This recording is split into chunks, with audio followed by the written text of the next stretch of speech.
Unhas TV, senang sekali saya Zara Sabita Suceng dapat kembali menjumpai Anda dalam Unhas Daily. Dalam beberapa menit ke depan kami akan menyajikan berita teraktual hanya untuk Anda.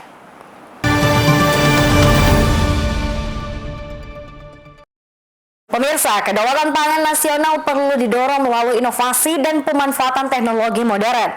Hal tersebut diungkapkan Dr. Haris Syahbudin DA saat memberikan kuliah umum di Universitas Hasanuddin.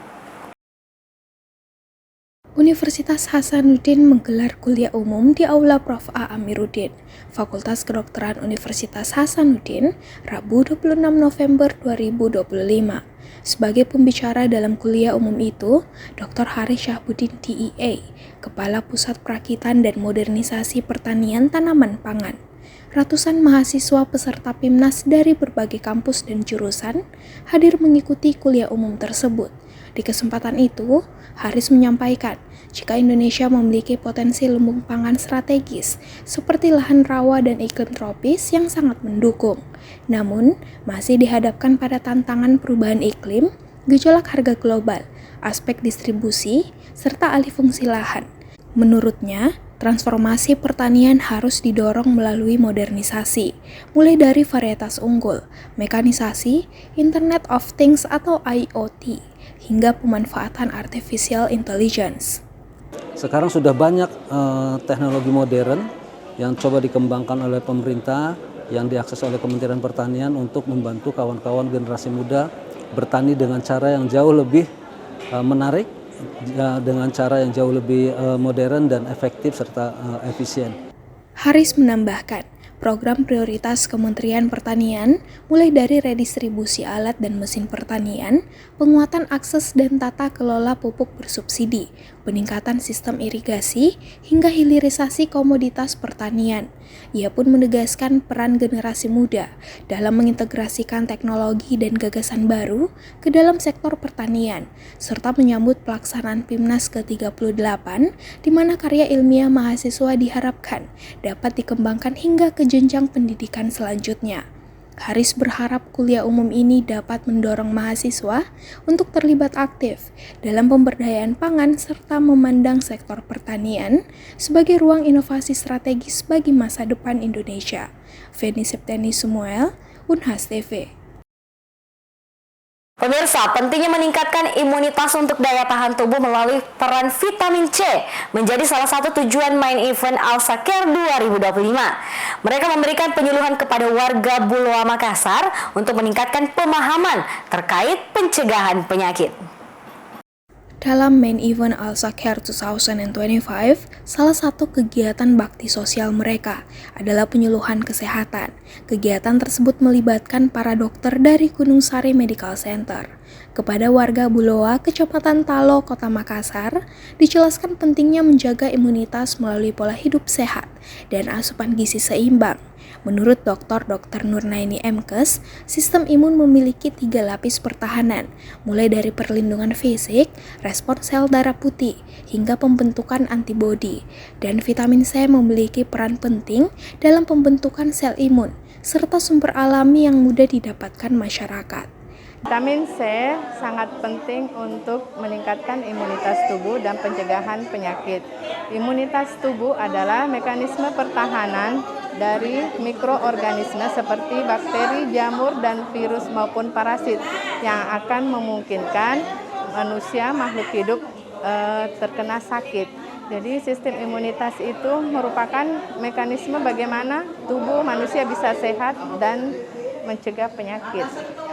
Adapun untuk sumber-sumber vitamin C itu bisa dari buah-buah segar dan buah-buah yang berwarna maupun dari sayur-sayur yang dikonsumsi sehari-hari. Vitamin C itu sumber vitaminnya mudah dijangkau, harganya murah, kemudian mudah didapat dan tidak membutuhkan olahan yang sangat susah, mudah diolah. Jadi vitamin C itu berperan penting dalam meningkatkan imunitas, antioksidan, kemudian untuk pencegahan infeksi, penyembuhan luka, maupun kriteria-kriteria pasien vitamin C itu apakah vitamin C-nya itu didapat secara alami maupun secara suplemen, baik tablet maupun kapsul, maupun vitamin C secara injeksi. Adapun yang makanan alami ya untuk pasien yang bisa memakan asupan yang cukup tanpa membutuhkan tambahan suplemen, misalnya pada ibu hamil, menyusui, maupun perokok aktif. Untuk vitamin C secara tablet itu bisa kita diberikan pada pasien yang flu, common flu, ataupun yang sudah penyembuhan luka, maupun untuk yang sudah operasi boleh juga. Ada untuk yang injeksi ya kita lihat peruntukannya apakah untuk estetika ataupun untuk kebutuhan indikasi medis. Dalam penyuluhan tersebut, Dr. Nurnaini menegaskan pentingnya cuci tangan, penggunaan masker saat flu, tidur yang cukup, olahraga teratur, serta menghindari alkohol dan stres berlebihan.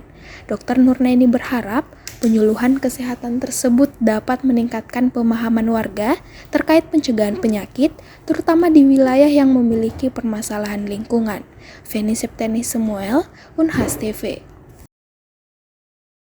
Pemirsa, Fakultas Hukum Universitas Semarang kembali menegaskan komitmennya dalam mendorong reformasi peradilan di Indonesia.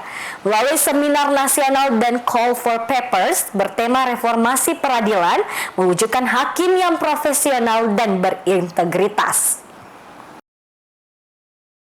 Bertepatan dengan adanya peringatan Hari Ikan Nasional, Unit Kegiatan Mahasiswa Forum Teknologi Pengolahan Hasil Perikanan dan Kajian Sains atau Fortifikasi FPIK Unpad bersama dengan Dinas Kelautan dan Perikanan Jawa Barat gelar acara Fortifikasi Food Festival dan Teknologi Inovasi Pengembangan Produk dalam Menunjang Protein Ikan untuk Generasi Emas 2045. Kegiatan berlangsung pada Selasa 25 November di lapangan Multisport FPIK Unpad. Festival kuliner ini diramaikan oleh 36 tenan yang diisi mahasiswa dari mata kuliah Teknologi Pengembangan Produk, UMKM, dan berbagai UKM FPIK Unpad.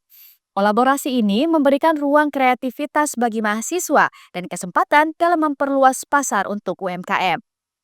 Dekan FPIK Unpad, Profesor Yudi Nurul Ihsan, berharap kolaborasi antara institusi akademik dengan pemerintah bisa berlanjut dalam mengembangkan inovasi dan regulasi terkait pengembangan produk. Pertama, prinsip kami hanya inovasi dan kolaborasi yang bisa meningkatkan produktivitas, kemudian juga bisa ikut membantu menyelesaikan problematika di hampir semua bidang.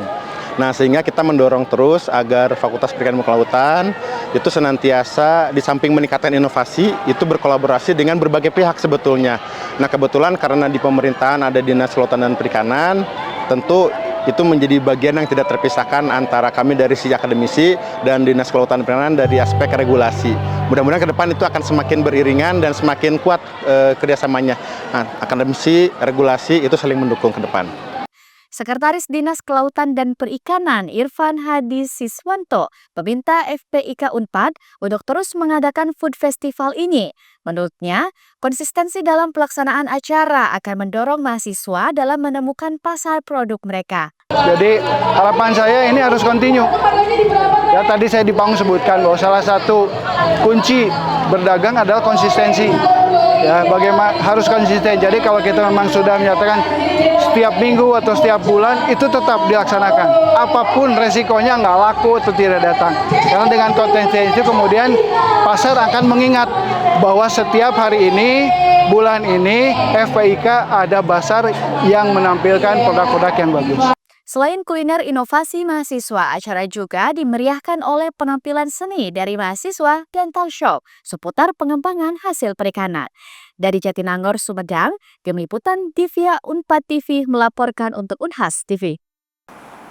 Pemirsa, Fortifikasi Food Festival dan Teknologi Inovasi Pengembangan Produk dalam menunjang protein ikan untuk Generasi Emas 2045 digelar UKM Forum Teknologi Pengolahan Hasil Perikanan dan Kajian Sains atau Fortifikasi FPIK Unpad.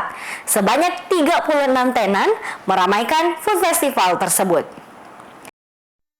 Kegiatan yang berlangsung di ruang telekonferensi lantai 8 Gedung Menara Profesor Dr. Haji Muladi SH ini menghadirkan tokoh-tokoh penting dalam bidang hukum dan peradilan Indonesia.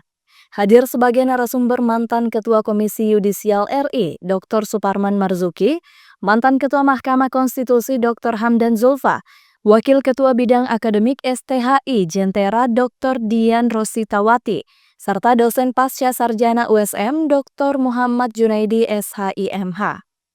Dalam paparannya, Dr. Hamdan Zulfa menegaskan bahwa penguatan Komisi Yudisial menjadi langkah strategis untuk menjaga martabat hakim sekaligus memastikan tidak ada intervensi dari pihak luar dalam proses penegakan hukum. Oleh karena itu, keluarkan masalah-masalah non-teknis yudisial kepada lembaga yang lain. Saya usulkan kita perkuat Komisi Yudisial. Komisi Yudisial lah yang harus membicarakan remunerasi hakim, karir hakim, pengamanan hakim, sehingga hakim itu tinggal duduk manis memutuskan perkara.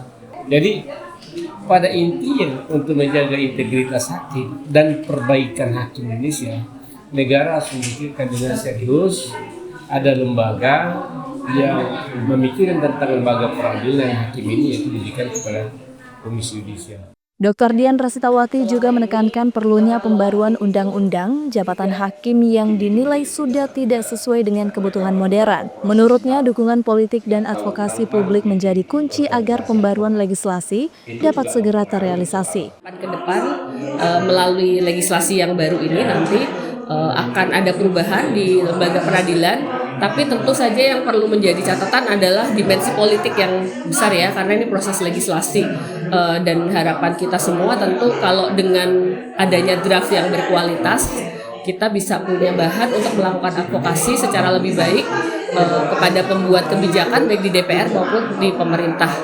Harapannya kira-kira begitu. Melalui kegiatan ini, Fakultas Hukum USM berharap dapat memberikan kontribusi signifikan terhadap pembaruan sistem peradilan di Indonesia, terutama dalam mewujudkan hakim yang profesional, berintegritas, dan berorientasi pada keadilan masyarakat. Ini menjadi rekomendasi kami. Dengan demikian, pandangan dan ringkasan nantinya dapat menjadi dukungan dan tidak hanya dari hasil seminar nasional ini. Fakultas Hukum tentu akan terus berkomitmen dalam mendorong dan memaksimalkan pewujudan peradilan, tugas dan tanggung jawabnya yang proporsional bagi hakim di Indonesia. Dari Semarang, Tim Liputan USM TV melaporkan untuk Unhas TV. Baik pemirsa, berita tadi sekaligus menutup perjumpaan kita hari ini. Jangan lupa untuk terus saksikan Unhas Daily hanya di Unhas TV. Saya Sarah Sabita Suceng beserta seluruh kru yang bertugas, pamit undur diri dan sampai jumpa.